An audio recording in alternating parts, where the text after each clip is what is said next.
Yeah, I do change my clothes on occasion. And I do shower occasion. I recorded a bunch of these in a row before these boxes get put away. Welcome back to another edition of Random Reviews from the Markives, where I pull things randomly from my collection and give you my thoughts on them blindly. The thoughts aren't blindly; I'm pulling them blindly, and we'll just see what we got. I'm going to do four. I do four every time.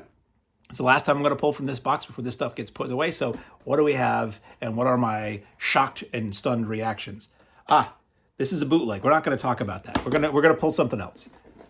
We have, not that I would traffic in bootlegs. We have George A. Romero's Land of the Dead in the first nice deluxe edition with that nice little silvery slipcase. This is a DVD because I never felt the need to upgrade it.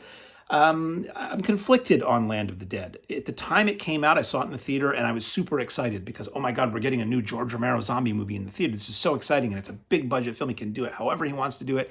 And it was fine. It was decent, but when is any decades later sequel ever as good as the stuff that you really like? So looking at it again, I've watched it in ensuing years, and I still think it's fine, but it can't hold a candle to the first three or the first two. For me, Living Dead movies that he made back in the '60s and '70s.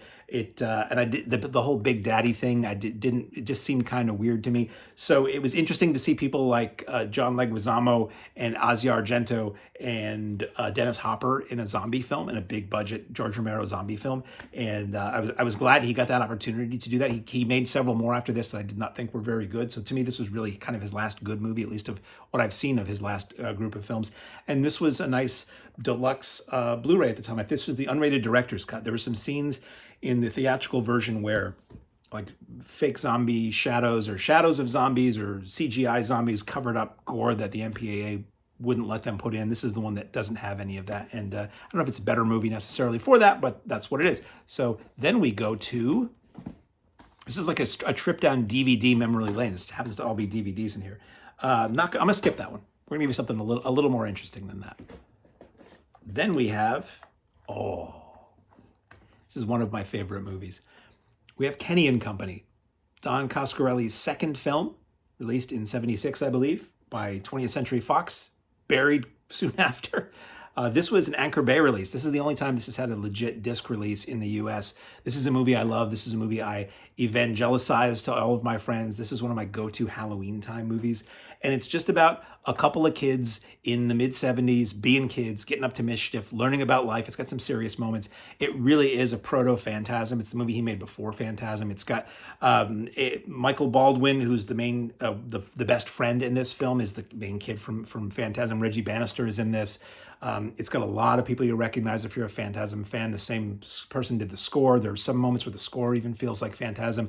And it's just about these kids in California, hijinks. Nothing malicious, nothing terrible, hijinks in and around Halloween time. I don't want to say too much more about it than that. This was a period where Anchor Bay was digging into the back catalogs of a lot of studios and digging out obscure titles the studios didn't want to bother with. So they were releasing Disney things like Watcher in the Woods and 20th Century Fox things like this that at the time the studios were like, sure, we'll license stuff out. And eventually they got a little tighter about licensing their stuff out to anybody else. And then streaming came in and they're like, no, we're keeping it for our streaming services. But a lot of it is just in limbo. And with the lack of physical media that, other than Warner Archive, the lack of physical media releases from a lot of studios, the only hope there is that somebody like a Kino or like a Kino or a Vinegar Syndrome or somebody is going to, or an Arrow is going to license these lesser known titles so that people can see them again. Because this is a movie that people really should be seeing or have the ability to see. And it's a super bummer. Like, I cherish this thing. At the time it came out and it was whatever the average price was. And then for a little while on places like Deep Discount or Real.com or wherever I was buying DVDs from at the time, they were super cheap and they were like $6. And I remember buying a few of these and giving them to friends. And I should have bought a stack of them and sat on them. But anyway, that is Kenny and Company, and it is a movie that I love. Now on to, we'll go over here. We'll go over there. Lady in a Cage. Have I not talked about this one already? Lady in a Cage. I was just talking about this one recently. This is a shocker. Hagsploitation? I don't know. It's Olivia de Havilland as a woman who gets trapped in one of those little in-home elevators that's just big enough for one person on a day where the power goes out, and then a group of young toughs comes into her house, led by a very young James Caan, maybe in his first screen role, and terrorizes her in the titular cage. It's a film that I saw on TV as a kid and really made an impression on me. And watching it again, it's really, really good. And it's a movie that nobody really ever talks about. That is one more, last one from this box ever. And we have King Kong versus Godzilla. What is there to say about King Kong versus Godzilla? It's King Kong, it's Godzilla. They throw down. It's much better than that dumb thing that came out a couple years ago that was cleverly titled Godzilla versus Kong, or Godzilla times Kong, or whatever it was called.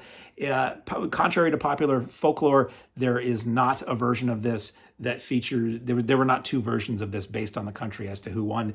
There are two versions of it in terms of the Japanese film is just a film, and then the US version shot all of this stuff with Caucasian actors acting as like newsmen commenting on the action and stuff like that. But I believe the Criterion Blu-ray gives you both versions of this, but this was just the version that came out. It was a 2-pack with King Kong Escapes at the time from Universal, and it's just a fun giant monster movie. I mean, what's not to like about two guys in ratty suits beating the living hell out of each other? So thank you for joining me for what is the last from this box in random reviews from the Markives. I will see you next time with more random reviews from the Markives. Comment, like, share, forward, / whatever those youth do. Bye.